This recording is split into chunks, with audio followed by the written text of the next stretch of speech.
Degeneración macular asociada a la edad. La degeneración macular asociada a la edad es una enfermedad ocular progresiva multifactorial que afecta a la estructura de la mácula. Esta se encuentra en la retina y es responsable de la visión nítida y detallada. Esta DMAE es considerada como la principal causa de discapacidad visual en los países desarrollados y se dice que afecta a las personas mayores de 50 años. Tiene dos tipos de presentación, una forma seca y una forma húmeda, que más adelante iremos hablando de cada una de ellas. Y para la forma seca pues no hay cura, o para la patología en sí no hay cura, pero se pueden implementar tratamientos y cambios en estilos de vida para ralentizar su progresión y mejorar la calidad de vida. Como datos epidemiológicos se dice que en Estados Unidos 11 millones de personas tienen esta patología. La forma avanzada de la tipo seca suele presentarse en uno o en ambos ojos y se dice que cuando ya está avanzada, pues si se presenta en un ojo en estadio avanzado, puede desarrollarse de igual forma avanzada en el otro ojo. Dentro de la anatomía tenemos que la mácula es un área oval circunscrita entre la arcada vascular temporal que mide 3 a 4 diámetros de disco. Su centro contiene a la fovea que está localizada a 2 diámetros de disco del borde temporal de la papila óptica o disco óptico. La mácula, pues, de forma histológica se describe como un área de mayor concentración en donde hay conos y bastones. Tiene más de una capa de células ganglionares y una mayor concentración de pigmento xantófilo, por lo que ayuda a tomar una coloración amarillenta a lo que se le llama mácula lútea. La fovea mide 1.5 milímetros y es el centro de la mácula y la región más delgada de la retina, ya que está compuesta solo por fotorreceptores, conos y sus núcleos. La fovea está limitada por una fina red capilar perifoveal y tiene un reflejo luminoso que corresponde a la foveola. Acá podemos ver una imagen donde tenemos un corte histopatológico en donde podemos ver la mácula, la fovea, las capas de la retina. Dentro de las capas de la retina podemos ver células de fotorreceptores, donde tenemos conos y bastones. Además, siguiendo con la anatomía, dentro de la fovea podemos distinguir una zona aún más pequeña. A esta se le va a denominar foveola y mide 0.35 milímetros de diámetro. En las pruebas diagnósticas se puede distinguir como un diminuto reflejo brillante. Además existen dos zonas, una zona parafoveal y una zona perifoveal. La parafoveal es una extensión de la mácula que envuelve a la fovea y mide de 0.5 milímetros de diámetro y tiene un grosor mayor. La zona perifoveal envuelve a su vez la zona parafoveal a la zona parafoveal y tiene un grosor de 3.5 milímetros aproximadamente. ¿Qué funciones entonces tiene la mácula? Pues es responsable de la visión central, de la visión detallada, la visión de movimientos y además es la encargada de ver con claridad los objetos pequeños y observar los pequeños detalles, permitiendo además distinguir el movimiento y los colores.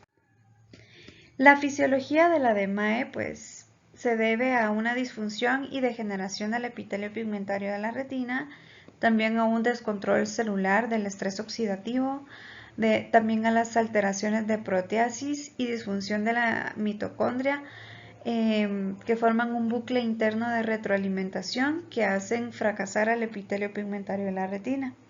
Y esta pues posibilita el acúmulo de proteínas de forma anómala, mal plegadas, que conforman las drusas. Las drusas van a actuar luego como centros y disparadores de una inflamación crónica del espacio subretiniano en la que también se encuentran implicados la microglía y los macrófagos reclutados, así como el sistema del complemento. Como ya habíamos mencionado en la introducción, pues esta patología ocular es multifactorial, Y aquí tenemos algunos ejemplos: edad mayor a 55 años, antecedentes familiares, caucásicos, fumadores y comorbilidades como la hipertensión o hipercolesterol. Los tipos, pues ya habíamos hablado que hay húmeda y seca. Dentro de la húmeda podemos describir que este tipo es la menos común. Tiene una forma avanzada de la enfermedad, que esta generalmente va a causar una pérdida de visión más rápida. Y la fase húmeda ocurre cuando crecen vasos sanguíneos anormales en la parte de la retina y que dañan la mácula. Para este tipo húmeda hay opciones de tratamiento disponibles, y la tipo seca pues ocurre cuando la mácula se vuelve más fina con la edad. Esta también se le conoce como degeneración macular atrófica. Tiene 3 etapas: una temprana, intermedia y avanzada. Esta generalmente, la de tipo seca, se dice que progresa lentamente durante varios años, y para la tipo avanzada de la seca no hay un tratamiento. Los síntomas que va a presentar la degeneración macular asociada a la edad de tipo seca depende en qué etapa esté. Si está en la etapa temprana, pues no causan síntomas. Si está en la fase intermedia, los síntomas van a ser leves y el paciente puede presentar un leve desenfoque de su visión central o dificultad para ver con poca luz. En la etapa avanzada, pues ya va a ser un poquito más grave, pues el paciente va a referir distorsión en las imágenes, las líneas las ve onduladas, pueden tener una mancha central, a lo cual lo vamos a llamar escotomas centrales, pueden tener disminución de brillo al observar los objetos, y además también dificultad para ver objetos o cosas con poca luz.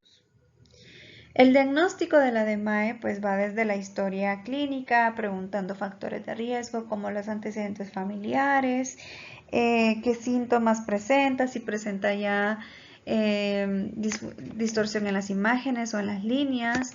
El examen de fondo de ojo es muy importante mediante la dilatación de la pupila, el lente de 90 dioptrías o de 20 dioptrías. Vamos a observar cambios en el brillo de la mácula o encontrando drusas o incluso hemorragias, ¿verdad? Y los estudios de imagen diagnóstico como el OCT o la angiografía también van a ser muy útiles. El OCT nos va a poder permitir ver la separación de las capas de la retina y si existe líquido atrapado o drusas en el espacio macular. Y en angiografía podemos ver fuga capilar y la aparición de las drusas también. Para el tratamiento pues vamos a tener varios objetivos. Los principales es preservar la visión, reducir la progresión de la enfermedad y mejorar la calidad de vida de los pacientes. El tratamiento podemos hablar desde láser, terapia fotodinámica, uso de triamcinolona intravítrea, antiangiogénicos, terapia quirúrgica, terapia génica o incluso inhibidores del complemento.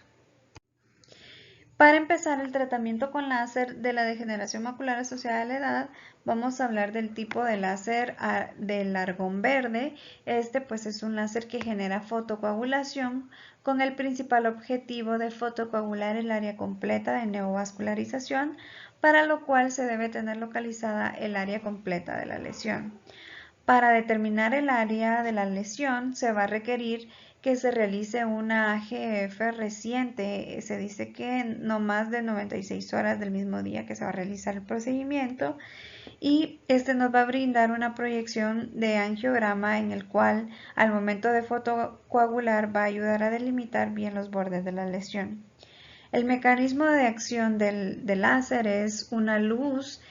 La luz que se va a emitir mediante el láser va a ser absorbida por el epitelio pigmentario de la retina y también por la coroides, y esta luz se va a convertir en calor y la membrana neovascular se va a destruir por necrosis. También se puede llegar a usar anestesia retrovulvar con el objetivo de dar el láser en una intensidad suficiente y de duración para provocar una quemadura blanquecina. Normalmente solo se utiliza anestesia tópica, ¿verdad? Pero en los pacientes que necesiten más láser, pues pueden llegar a utilizar esta anestesia retrovulvar. Este tipo de láser se diferencia del argón normal porque daña menos los tejidos y es una ventaja. Pero para utilizarlo tenemos algunas recomendaciones. Las quemaduras que se deben utilizar para este láser se debe colocar en los bordes de la lesión usando un diámetro de 200 micras de 0.2 a 0.2 segundos de duración. Los primeros bordes a localizar van a ser los foveales y está indicado también este tipo de láser en lesiones yuxtafoveales y extrafoveales. Y el objetivo de utilizar este láser es blanquear toda la lesión después con disparos sobre el complejo neovascular. Acá tenemos un cuadro donde se menciona un protocolo del tratamiento para láser para las membranas neovasculares y que pueden ser extrafoveales, yuxtafoveales, subfoveales o recurrentes. Y podemos ver en qué borde lo podemos utilizar y la frecuencia. También tenemos la terapia fotodinámica. La terapia fotodinámica pues es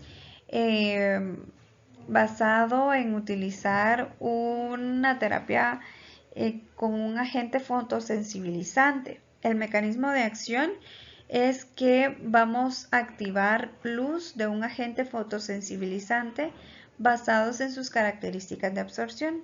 El único agente sensibilizante aprobado por la FDA es el llamado verteporfina y este es un monoácido derivado de benzoporfirínico y se usa para la degeneración macular relacionada a la edad.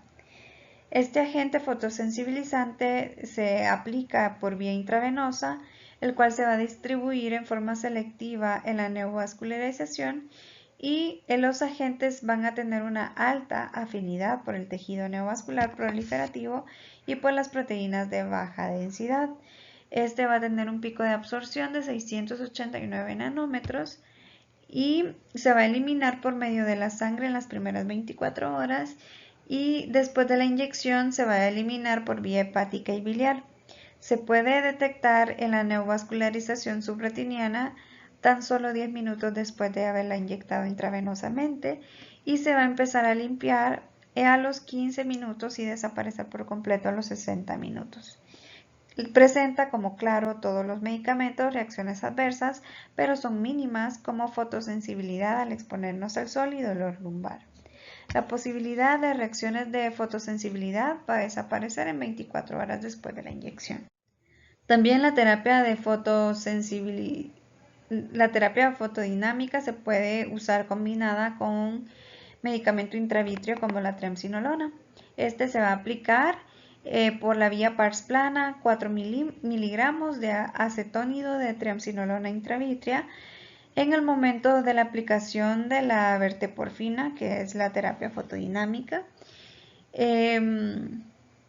Van a existir complicaciones, por supuesto, al colocar un medicamento intravítreo. Podemos recordar que las complicaciones podrían ser el aumento de la presión intraocular o la posibilidad de una endoftalmitis, que es rara, pero siempre se debe tener presente esta complicación. La ventaja de utilizar esta terapia combinada es que en los países latinoamericanos el costo es menor, ya que disminuye el número de retratamientos y aumenta el número de pacientes que podrían tratarse con esta terapia. Los antiangiogénicos son medicamentos que tienen 3 grupos. Estos van a tener afección al crecimiento y diferenciación de la célula endotelial. El primero de estos 3 grupos es el formado por factores solubles como el factor de crecimiento endotelial vascular, VEGF. El segundo factor es el factor de crecimiento fibroblástico básico Este pues básicamente va a inhibir la proliferación y va a incrementar la diferenciación de las células endoteliales como la angiogenina, los factores de crecimiento transformante alfa y beta. Y el tercer factor es el factor de crecimiento fibroblástico ácido, que este va a comprender citoquinas extracelulares que se unen a la matriz y se van a relacionar con proteólisis y van a contribuir a la regulación de la angiogénesis. Los BGF son glucoproteínas cuyo peso molecular es de 34 a 46 kilodaltons. Estos van a actuar sobre las células endoteliales vasculares a través de receptores de membrana de tirosina quinasa específicos y van a regular funciones desde proliferación, diferenciación, migración y supervivencia celular. Es importante hablar que la familia de los BGF incluyen las A, las B, la C, la D, la E y la F y también un factor de crecimiento placentario. Es importante mencionar que esta familia va a tener isoformas, que son 7, pero solo 4 son las principales. La isoforma B121, 165, 189, 206, pero la más importante de estas 4 son la B165, que es la isoforma predominante.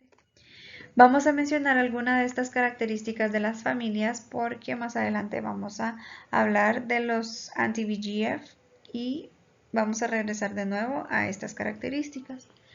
Las características de la familia VEGF tipo B, D y placentario son las encargadas de estimular la angiogénesis en vivo. La A, la B, la E y la antiplacentaria van a preferir ejercer efectos sobre células vasculares y la forma de las familias BGF, C y D van a actuar sobre las endoteliales linfáticas. ¿Qué otras funciones tienen los BGF?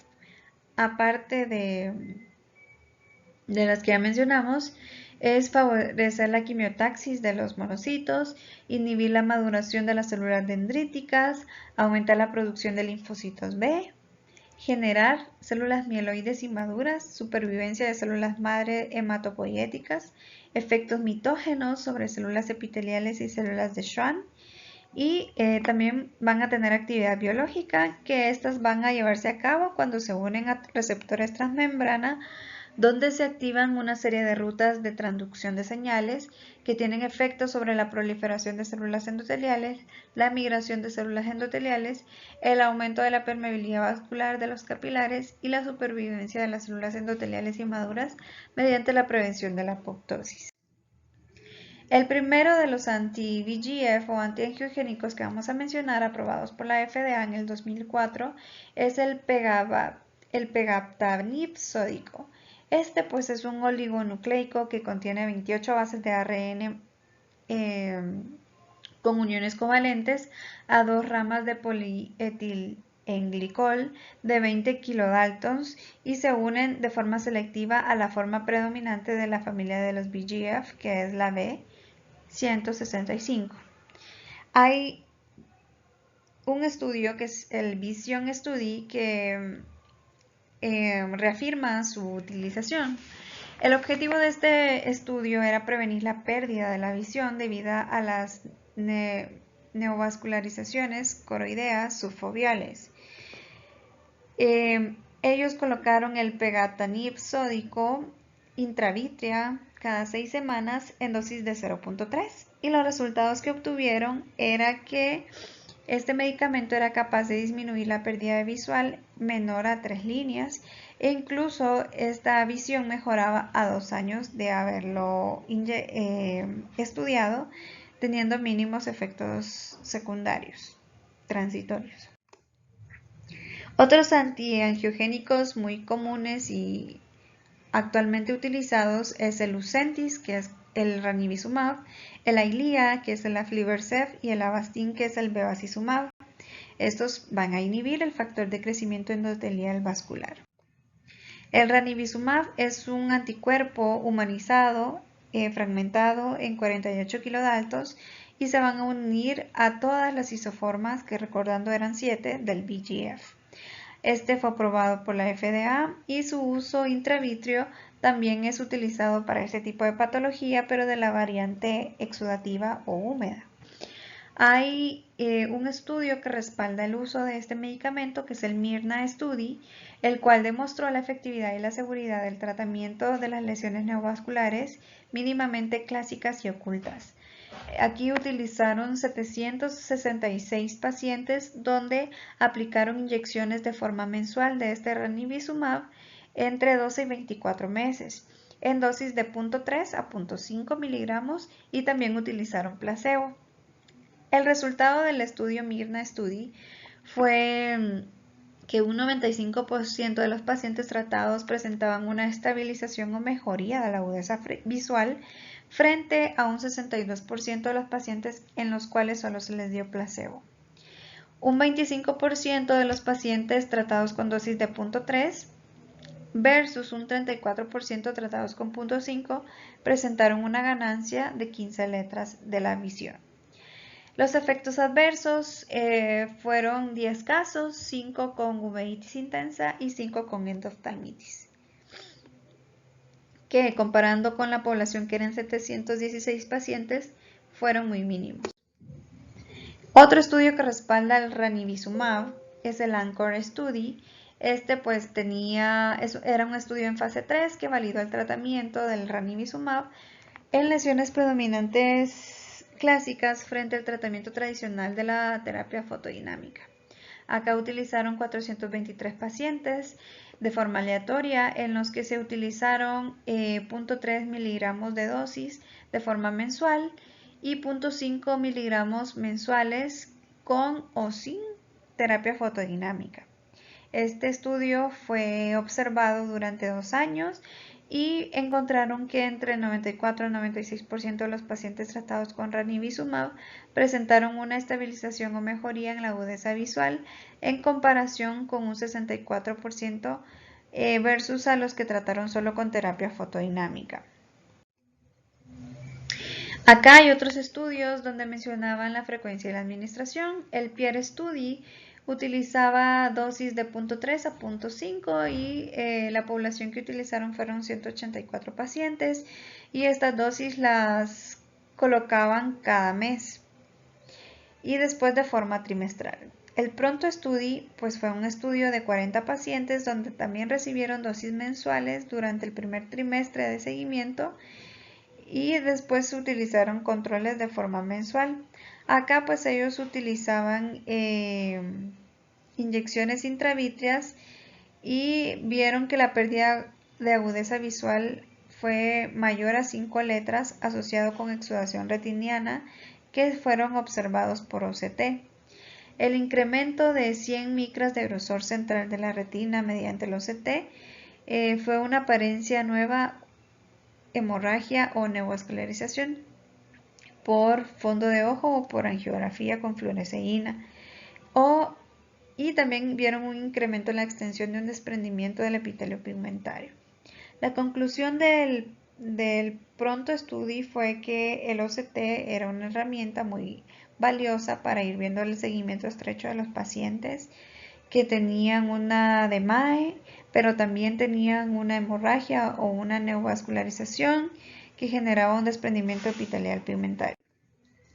El bevacizumab, también llamado Avastin, es el anti-VEGF que más se está utilizando. Se dice que el 50% de este medicamento lo usan para esta enfermedad en los Estados Unidos porque tiene un bajo costo. Acá el estudio que lo respalda es el PACORS, que es del The Pan America Collaborative Retina Study Group, que reportó el uso del bevacizumab en neovascularización coroidea subfoveal en degeneración macular relacionada a la edad. Utilizaron un seguimiento de 24 meses, incluyendo 207 ojos de 180 pacientes en 9 centros de 8 países.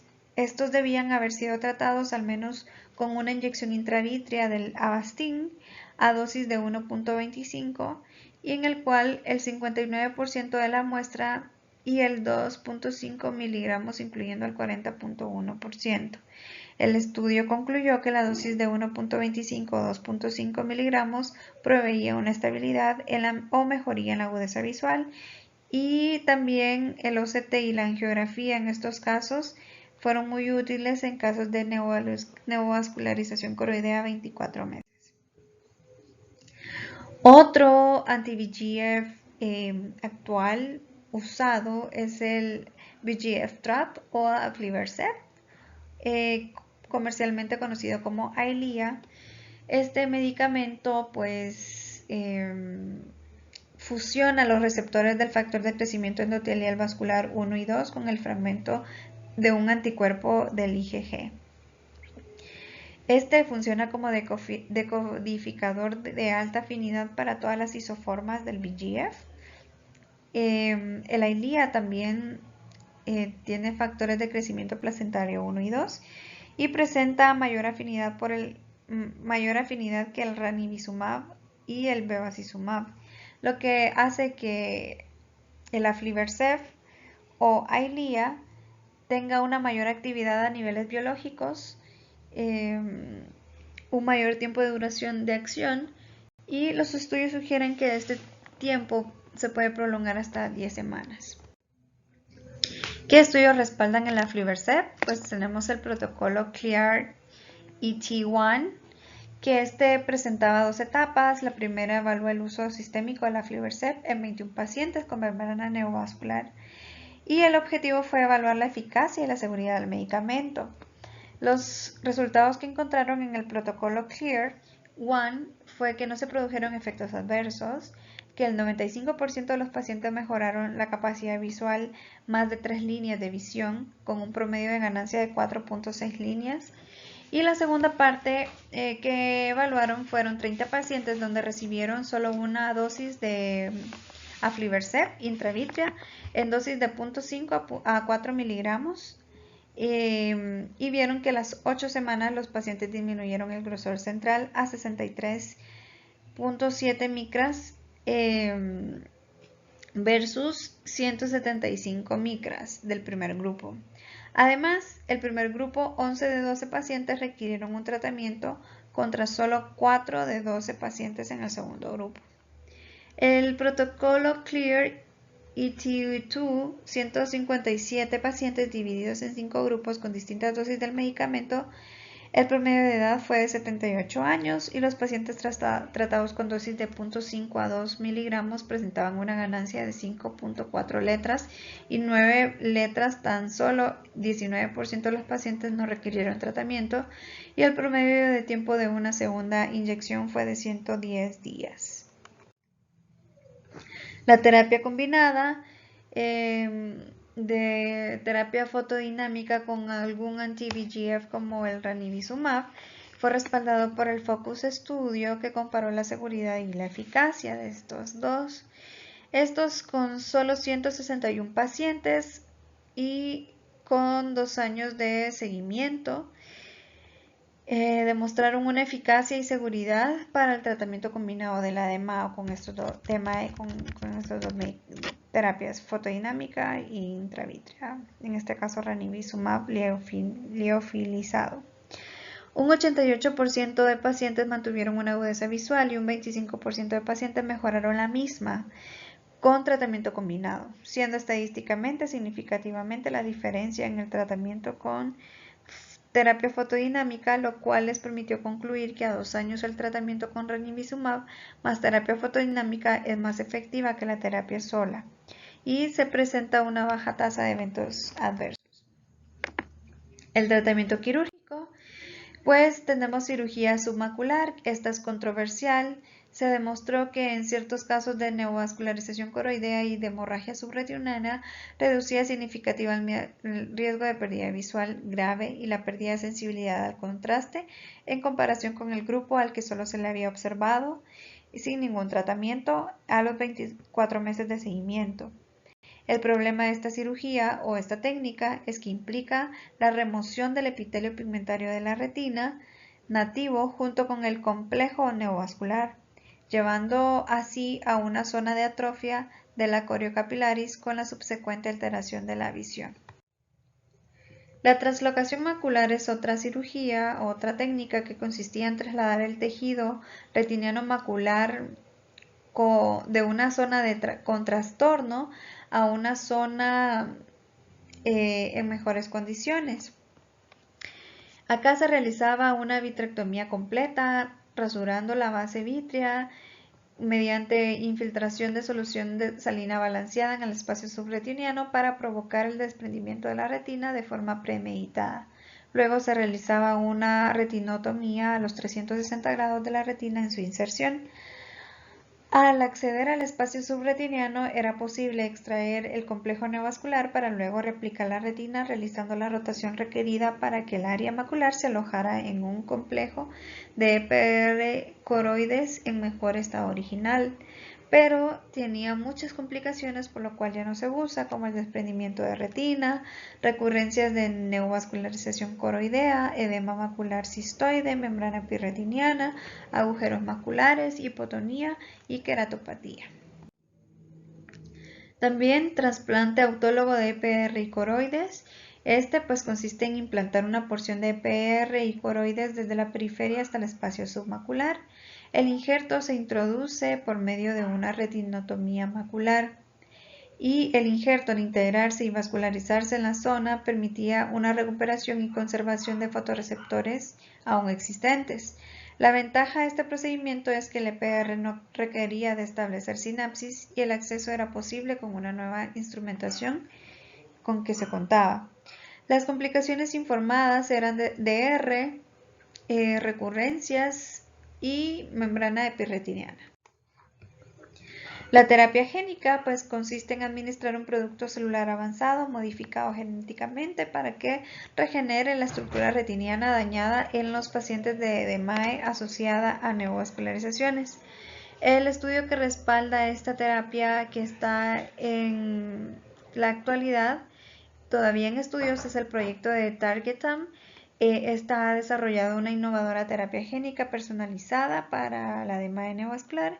Consiste en introducir un gen PDF, que es un factor derivado del epitelio pigmentario humano en células autólogas del epitelio pigmentario del iris ex vivo, para posteriormente trasplantarlas en el espacio subretiniano de los pacientes con DMAE. Las células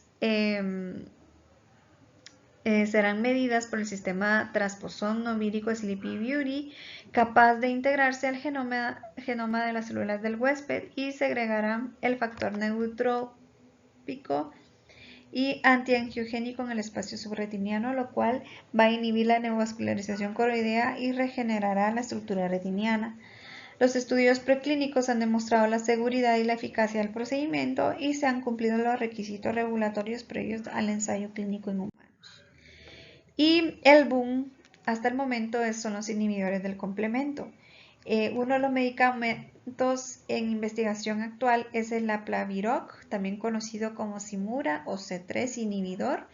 Este tipo de terapia busca frenar la progresión de la DMAE húmeda al bloquear la activación del complemento y potencialmente reducir la forma de neovasos y daño asociado. Entonces, ¿cómo prevenimos la DMAE? Pues quitando los factores de riesgo, dejar de fumar, hacer ejercicio, controlar el estado metabólico, mejorar el control de la presión, mejorar los niveles de colesterol, utilizar alimentos ricos en omega 3, pescados y verduras, especialmente las hojas verdes. Y las conclusiones de este tema extenso es que el tratamiento de fotocoagulación con láser de argón tipo verde para la neovascularización coroidea demuestra un beneficio y tiene vigencia especialmente para las lesiones extrafoveales y yuxtafoveales. Los tratamientos antiangiogénicos como el ranibizumab y el aflibercept tienen efectos en la forma húmeda de la enfermedad y permiten una mejora significativa en la agudeza visual y en la reducción de la pérdida de visión en muchos pacientes.